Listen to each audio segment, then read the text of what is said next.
Hello, welcome back. Another video from me. Tonight or today I'm going to be doing an assembly one, putting together some of these guys. The Bretonnian team from the Bloodbowl set that I did an unboxing for a couple of weeks back now. I may not do the whole 12 as that's really not interesting TV watching me make 12 miniatures, but I'll certainly do 2 or 3. They look very interesting and quite fiddly looking at the instructions, but we'll go through it. We'll see how we get on, and hopefully you guys will enjoy it. Before we move into that, I just want to say thank you to everybody who has liked and subscribed. Thank you to everybody who's watched the last 4 videos. Bit of a strange mix, I understand, but that's my hobby, that's my gaming, so I'm just sharing it. So yeah, thank you all. Hope you like this one. We'll see you then again in the next video. But until then, make sure you like and subscribe on here and follow us on all the social media platforms at PaintsDB, pretty much everywhere, as I've said before. So let's get on to the assembly. Thanks so much again for watching. Take care. Okay, here we are. Instruction sheet ready to go, and a sprue of miniatures. There are 2 of these sprues in the box set. As I did on the unboxing, as I pulled them all apart, they are identical. Each sprue makes 6 figures, so you've got the 12 for a team. I'm not going to sit here this evening now and make all 12. I don't mind doing that, but I think you guys would get slightly bored seeing me make more than 3. So what I'm going to do, I've got my snippers, craft knife and glue, is we'll have a little look. Linemen, in fact 3 Bretonnian linemen. That's fair enough. I may well do 1 lineman, a thrower, a catcher, and a blitzer. Well, I've got to do a blitzer. One of the bigger guys, that's got to happen. Running forward in a rather dramatic pose. A guy with a choice of head decorations. So you have what looks like an angel of some descript, probably the Lady of the Lake, knowing Bretonnians, and a Bloodbowl ball and things. So I think I'll opt for that. But in fact, I may start with this guy. Let's do the Grail Knight Blitzer. Choice of arms on here, that's nice. Choice of helmet faces, again, that's nice. Yeah, there are some options, so you can make them different between the 2, because obviously you've got 2 sprues. So I'll make a start on this guy, and then I think I will do a thrower. Although looking at the thrower, just to emphasize some of the points with the GW things, the helmet is in 1, 2, good grief, 3, 4 parts. Yeah, that's rather horrific. So you either have an eagle or a swan by the look of that. Perhaps I'll do the eagle just to be different. And a choice of arm poses as well, either outstretched or closed in, touching the ball. Anyway, we'll come on to that one shortly. Let's start off with the Grail Knight Blitzer. What I'm going to do is we'll get the parts all cut out, and then we'll make a start on getting the guy stuck together. Okay, right, so I've got the parts cut out and trimmed up, ready for assembly. So something I will say about these, looking at these parts, is they are beautifully sculpted, beautifully cast. I'm going to use the term precision engineering in my opinion. They are absolutely wonderful. The level of mold lines are hidden. They are really well done. Now, yes, I know they're fiddly. Yes, I know they're expensive, but you're paying a premium for that. But anyway, let's get on. So first part, let's get this guy glued together. I'm using Citadel glue.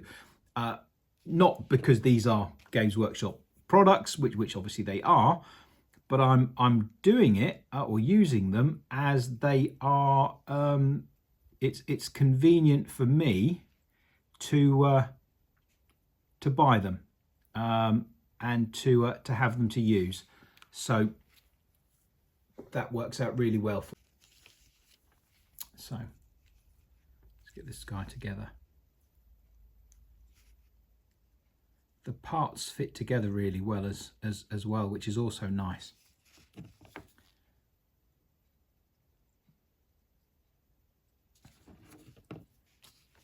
Although they are very fiddly, lots of bits for lots of little parts and things. Like assembling the body here in 3 parts. That's an insane amount, considering, you know, I'm used to doing historicals where it's sort of one piece for the body, you perhaps get a couple of arms and a head, whereas this is far more involved. But as I've said, they go together really, really nicely. I am incredibly impressed with how well they stick together and how well they come along.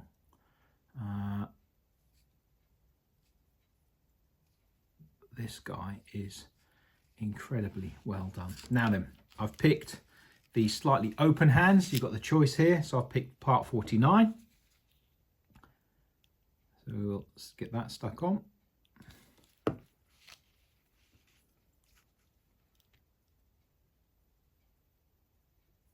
It's just how they just go together is well, I'm impressed. I don't want to sing the praises too much of you know, Games Workshop and Citadel and things. I know a lot of people have views and opinions. Mine is neutral. They are a gaming company. They make miniatures. I make miniatures, paint miniatures, and enjoy playing the games. I think some of the parts are a little excessive, but the end result is a very nice, very well made miniature, or at least I think so. And then his head decoration. Despite all the parts, this guy's actually, you know, it's not too bad to put together. And they just slot straight in there. That is really nice. And done. That's the first guy, the Grail Knight Blitzer. So that's one. Let's just put some glue on his foot here, just on his toe slightly, and we'll get him onto a base. And there we go. There's him. Okay, well, let's let that settle and stick, and that'll be this guy on his base, ready to play. So that's one down. Let's do another couple. Okay, so we have this guy all cut out and ready to go. He's I'm going to say a fairly simple one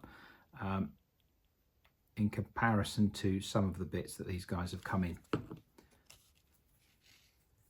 So let's get him assembled. Let's get him done where he needs to be.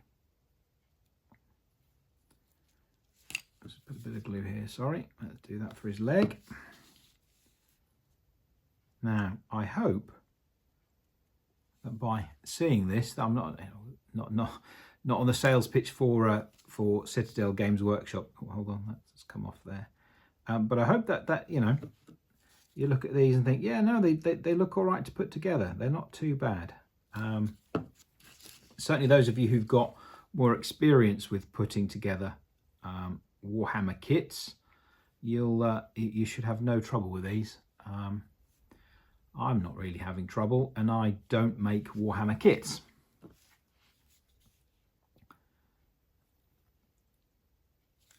Now, something I do like about these is the fact that they are in 2 different colours. So you have these guys in red plastic, and you obviously have the undead, the Khemri, in a cream plastic, sort of a bone colour plastic. Now, the reason for liking that is if you were just wanting to play the game, get it out of the box, you've got a red team and a white team. You can literally just do these guys as they come out. No need to paint them. They are different colours for the 2 teams. And that just means you just get them out on the table a lot quicker. Now, all right, I know most of us are sort of a bit more, no, I have to paint them.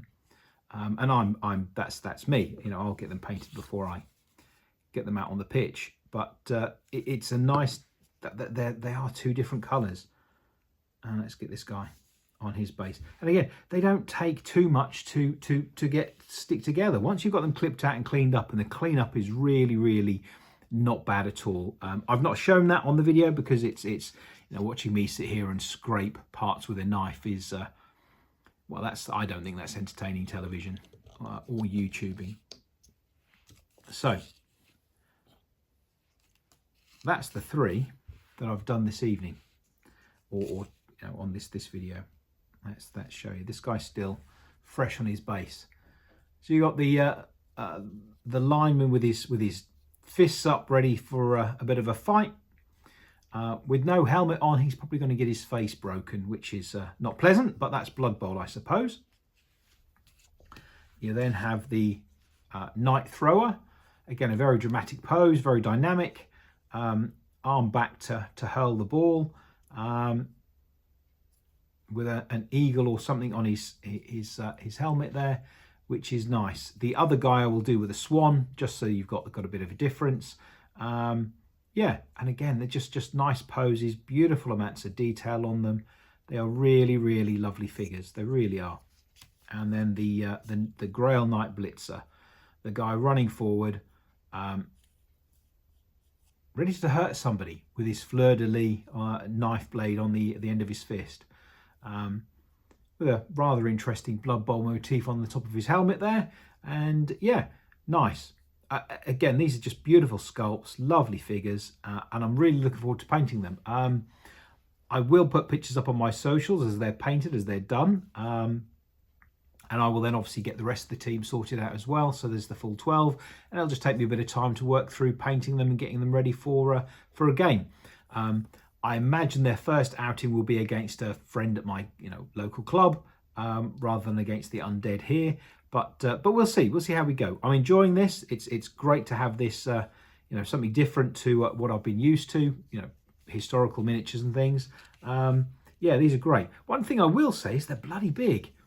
The height difference between them and a lot of the historicals, these are far more heroic sized, as I think a lot of the Games Workshop things seem to be these days. But they'll all blend in with each other. They'll blend in with the other Blood Bowl teams. No issues with that at all. These are just for a game, so that will be just for this. So yeah, I'm happy with them. I hope you've enjoyed that. I hope this has given you a bit of an insight into the box set and how these figures go together. So yeah. Thank you all again for watching. I do really appreciate it. Look out for another video. I'm not sure what I'm going to do on the next one, but I've got plenty of thoughts that I'll just have to pick something and make it happen. So until the next time, please like and subscribe. Follow us on social media, PaintsDB everywhere. You can find links to my Discord as well, where I'll have lots of pictures of these. And yeah, I look forward to seeing you next time. Take care. Thanks for watching, and bye for now.